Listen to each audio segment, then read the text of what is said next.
Bom dia, boa tarde, boa noite. Meu nome é Gisele, sou professora de matemática do 6º FGHI do CEF3 do Paraná. Hoje nós vamos ver um pouquinho sobre ponto, reto e plano.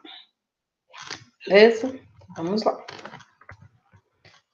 Ponto, reta e plano. Existem noções primitivas que dispensam o uso de definições, dentre elas os conceitos de ponto, reta e plano. Podemos intuitivamente identificar essas entidades apenas com experiência observacional, ou seja, a gente pode identificar ponto e reto e plano apenas observando. Então, vamos lá. Ponto. Um ponto, propriamente dito, é uma entidade que é caracterizada pelos seguintes postulados. O ponto não tem dimensão, ele pode ser um toque da caneta no papel, e pontos são representados sempre com letras maiúsculas. Então, se eu for representar em uma situação um problema, em alguma situação do dia a dia o ponto, eu vou sempre utilizar letras maiúsculas no nosso alfabeto, do A até a última letra do alfabeto. Inclusive, eu posso utilizar o K, Y e o W, que são letras novas do nosso alfabeto. Depois, agora nós vamos ver o segundo postulado. O segundo postulado do ponto, ele diz o seguinte, que por um ponto no espaço passam infinitas retas. Para isso, eu coloquei o desenho aqui, ó. Infinitas retas passando pelo mesmo pontinho. E o terceiro postulado, que diz o seguinte, todo ponto que pertence a uma reta divide em duas semirretas, das quais o ponto é a origem. Então, eu tenho uma reta, que é essa azulzinha aqui, aí eu coloquei um ponto sobre ela. Esse ponto dividiu em duas semirretas.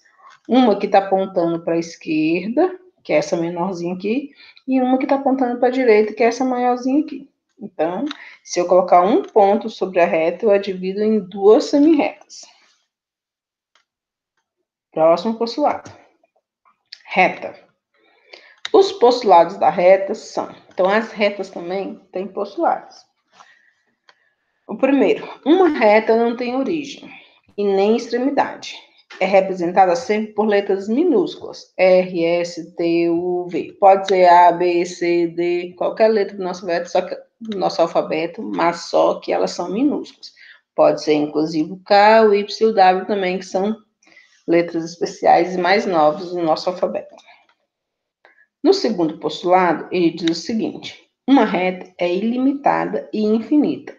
Logo, não é possível determinar o seu comprimento. Então, eu coloquei aqui a reta marronzinha, depois uma reta verde, depois uma reta azul e depois uma reta vermelha. Eu digo o seguinte, essas retas são as mesmas retas. Eu coloquei uma sobre a outra justamente para você ver que é a mesma reta. E elas só com tamanhos diferentes, mas isso não quer dizer que a reta marronzinha não é a mesma da reta azul. Porque ela tem as setinhas e essas setinhas aqui mostram que essa reta ela é infinita, ela cresce por todos os lados. O terceiro postulado diz o seguinte, uma reta é um conjunto de infinitos pontos. Então, sobre uma reta, eu consigo colocar infinitos pontos. Eu comecei colocando aqui uns pontinhos coloridinhos, para vocês verem que nessa reta eu consigo colocar infinitos pontos. Se os pontos forem menores, cabem vários pontos. Se for maiores, cabem menos pontos, mas é pontos do mesmo jeito. Então, se eu consigo colocar pontos minúsculos aqui dentro, eu consigo colocar pontos no tanto que eu não consigo contar, uma vez que essa reta é infinita e ela tende a crescer por todos os lados. Então, eu nunca vou conseguir contar. Nesse trecho aqui que eu coloquei, eu consigo contar, mas se eu for colocar nela todinha, lembrando que ela cresce para sempre, eu não vou conseguir contar, por isso que é infinitos. O quarto postulado diz o seguinte, dois pontos distintos determinam ou individualizam uma reta. Então, se eu pegar uma reta e marcar dois pontos quaisquer, entre esses dois pontos, eu individualizo uma reta, eu crio um segmento de reta. Então, um segmento de reta tem começo e tem fim, então eu consigo determinar partes dessa reta. Então, dois pontos distintos determinam ou individualizam uma reta.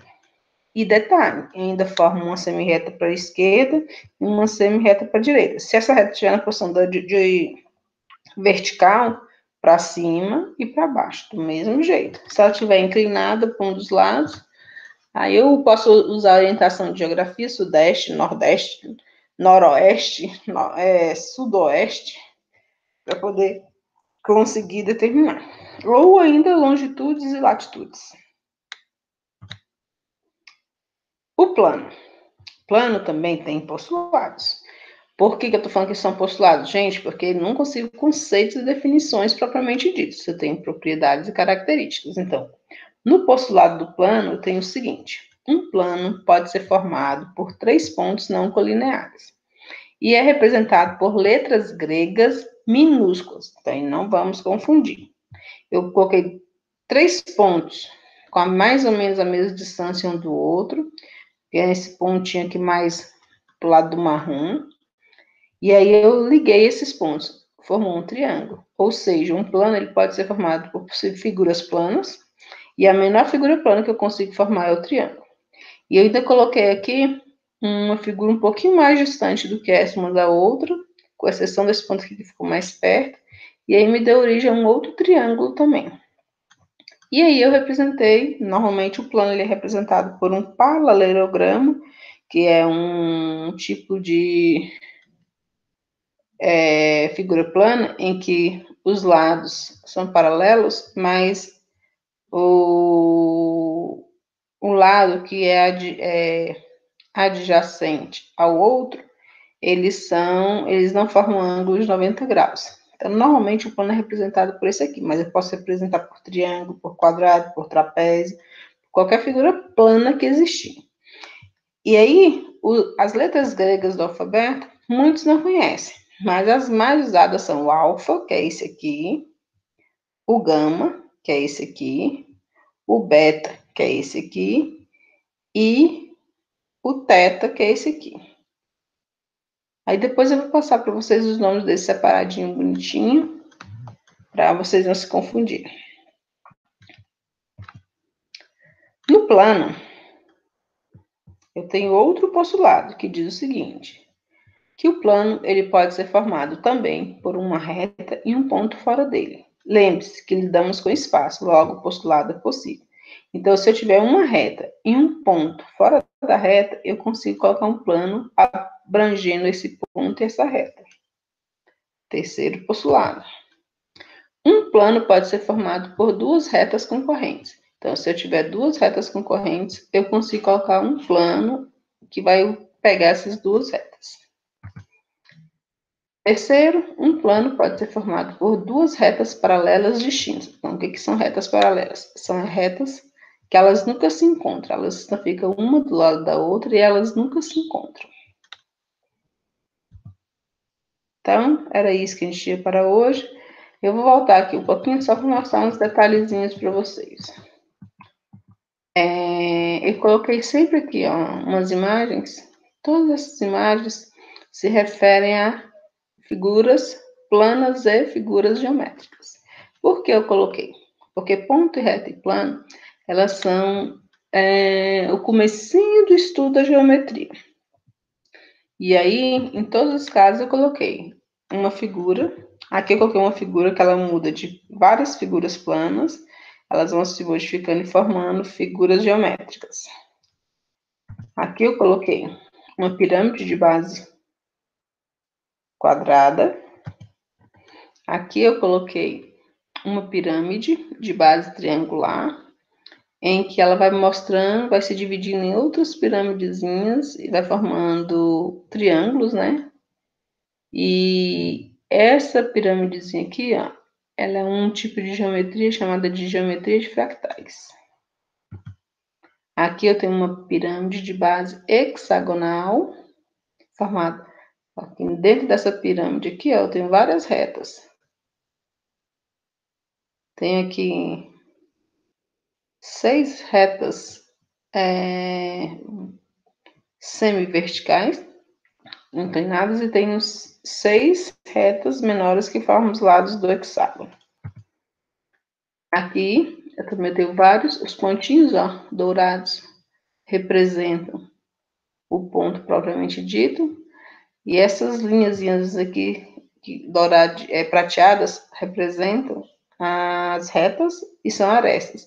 E cada figura, esse triângulo vermelho, triângulo azul, triângulo amarelo, formam figuras planas, triângulos, né? E se eu ligar as linhas douradas aqui, ainda consigo encontrar quadrados. Ó, retângulos, né? Na realidade, retângulos. Quase que não sai. Aí aqui eu coloquei um tangram movimentando, formando vários quadrados. Aqui eu coloquei também formando quadrado com triângulos, retângulos com triângulos e assim por diante. Aqui eu coloquei um quadrado que se movimenta de cor formando triângulos, quadrados e trapézios e tudo mais. E aqui eu coloquei um outro desenho também, que é você desenhar a partir de um quadrado maior, vai diminuindo os quadrados e vai diminuindo até que forma uma flor. Aqui também é geometria de fractais. E aqui diversas figuras geométricas que tem pontos, tem retas, tem figuras planas e juntando tudo formam figuras geométricas. Então, era isso que a gente tinha para hoje. Coloquei as imagens para ajudá-los a lembrar que isso aqui é geometria e é o princípio da geometria, noções primitivas de geometria. Tchau!